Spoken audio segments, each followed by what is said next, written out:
ñoo ngi jëm ni ci nisfu Shaaban war a fàttaliku ki nga xamante ni moom mooy borom daaru Cheikh Ibrahima Fati mais boo ko jëlee moom bi nga xamante ni Serigne Touba nga koy yónni muy fekki gouverneur boobu ci ndaw la tolloon te il avait suffisamment les moyens intellectuels et moraux pour négocier Serigne bi. Presque 30 ans. loolu du lu ndaw de du lu ndaw de waaw du lu ndaw de ndax ba muy dem ma ngay fekki ku am doole nguuru àdduna ma ngay fekki ku am privilège ma ngay fekki ku am alal àdduna ma ngay fekki ku am tur ma ngay fekki ku am loo mën a bëgg maam yor na ko ci àdduna léegi nag kii di dem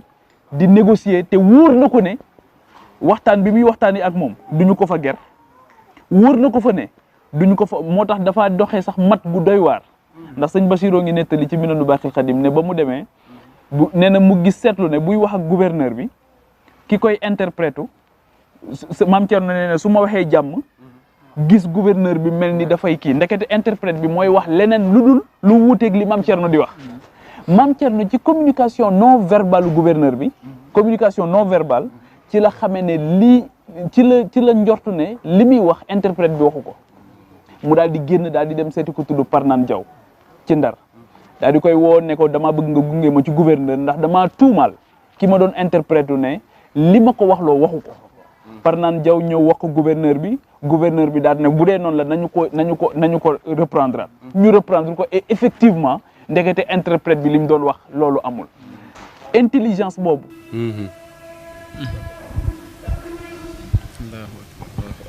waaw donc may wax ne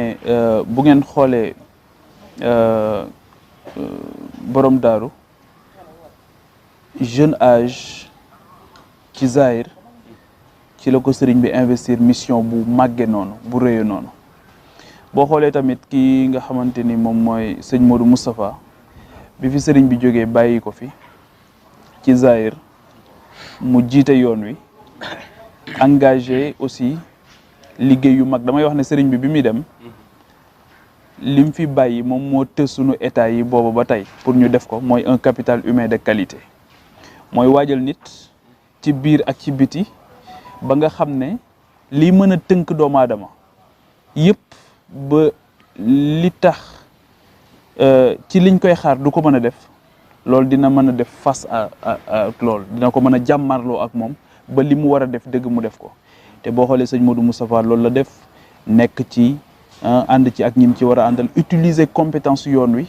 ba nga xamante ni projet yi nga xamante ni yëpp sëriñ bi bàyyi woon na ko fi naal yi mu am ci loo xamante ni lu kawe njort la waaw ndax da lay leeral rek chantier bi ni mu tolloon ndax keroog ba mu génnee ci négociation ak tubaab bi pour jumaa ji autorisation construction bi dafa wax ne tubaab bi jox na ma jumaa xañ ma jumaa ndax tubaab bi condition yi mu ci boole jàpp na ne africain wala nit ku ñuul waru ko mën a matal ndaxte on venait de sortir d'une crise c'est la crise des années 30 donc crise bi am na problème la déficit bi ci wàllu compétence ak ressources humaines problème la waaye boobu li nga xamante ni lañ ko bàyyee ci liñ ko tabaxee ci ba mu mat sëkk li mu doon loolu moom moo déterminant loolu mooy éducation bi ma doon wax loolu mooy formation bi léegi nag cause yi ci njàqare bi nga xamante ni xëy na am nañ ko tey bari na bi ci jiitu bokk na ci je pense mooy institution de base bi mooy famille ci kër yi lan moo xew léegi ci kër yi